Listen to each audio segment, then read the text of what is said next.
ଚିଲଉଛ? ଏ ନାଚ ବୋଲି ମୋର ଗୋଟିଏ କଥା ରଖିବୁ। କ'ଣ?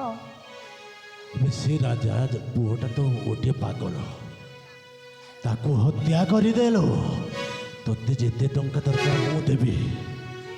ନା ନା, ମୁଁ ଜଣେ ନାଚ ବାଲି, ଆଉ ମୁଁ ନୃତ୍ୟ କରି ମୋ ପେଟ ପୋଷିଛି। ଆଉ ତୋପରି ବେଇମାନ କଥାରେ ପଡ଼ିକି ମୁଁ କେବେ କାହାର ଜୀବନ ନେଇପାରିବିନି। ତୁ ଭୁଲି ଯା ସେ କଥା। ଆବେ ଏ ଜାଗା ସେ ଜାଗା ନାଚି ବୁଲିବା ଅପେକ୍ଷା ମୁଁ ତୋତେ ବିଡ଼ା ବିଡ଼ା ଟଙ୍କା ଦେବି ଲୋ। ସେ ରାଜା ପୁଅକୁ ତୁ ହତ୍ୟା କରିଦେ। ପାପ କର୍ମରେ ଅର୍ଜିଥିବା ଧନଟା ସବୁଦିନ ନଥାଏ। ଆଉ ମୁଁ ତ ଜଣେ ନାଚ ବାଲି, ଆସିଥିଲି ତାକୁ ଭଲ କରିବା ପାଇଁ। ଆଉ ତୁ କ'ଣ ଭାବୁଛୁ ମୁଁ ତାର ଜୀବନ ନେଇଯିବି? କେବେ ବି ନୁହଁ। ସେଦିନ ଯେମିତି ଶ୍ରାବଣୀକୁ ମାରିଥିଲି ସେମିତି ହତ୍ୟା କରିଦେବି।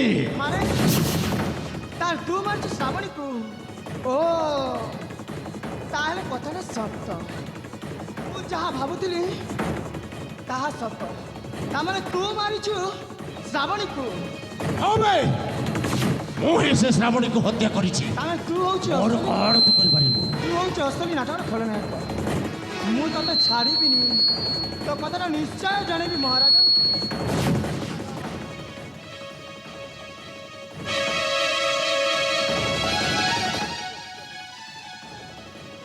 ହଁ, ମୁଁ ହିଁ ଶ୍ରାବଣୀକୁ ହତ୍ୟା କରିଛି। ତାହେଲେ ତୁମେ ସତ କଥାଟା ଶୁଣେଇ ଦେଇଛ।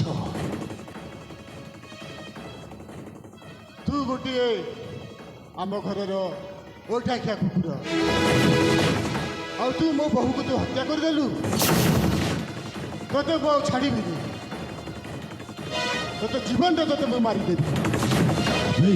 ହଁ ମହାରାଜ, ଆପଣ ଯାହା ଶୁଣିଛନ୍ତି ଗୋଟିଏ ଗୋଟିଏ ସତ୍ୟ। ଏଇ ରାକ୍ଷସ ହିଁ ତମ ବୋହୂ ଶ୍ରାବଣୀକୁ ମାରିଦେଇଛି।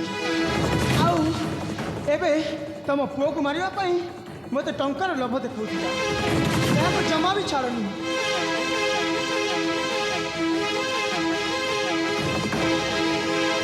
ତୋତେ ମୁଁ ଜୀବନରେ ତୋତେ ମୁଁ ମାରିଦେବି। ଯଦି ଅଙ୍ଗେ ଅଛି ଶକ୍ତି, ଉଠା ଅସ୍ତ୍ର, ହେଇଯାଉ ଶକ୍ତିର ପରୀକ୍ଷା।